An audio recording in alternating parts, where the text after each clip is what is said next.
来关心天气愈来愈热，肠仔病毒嘛开始咧加悬。这是肠仔病毒的疫情加悬，卫福部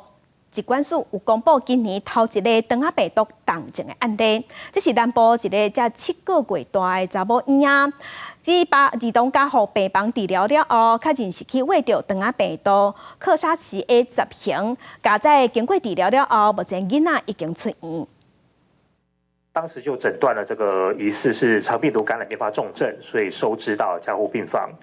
那另外呢，也是通报并且经过检验确诊是感染了克沙奇 A10型的肠病毒。所幸后来这个病况逐渐的改善，所以是在住院的第12天转一般病房，那13天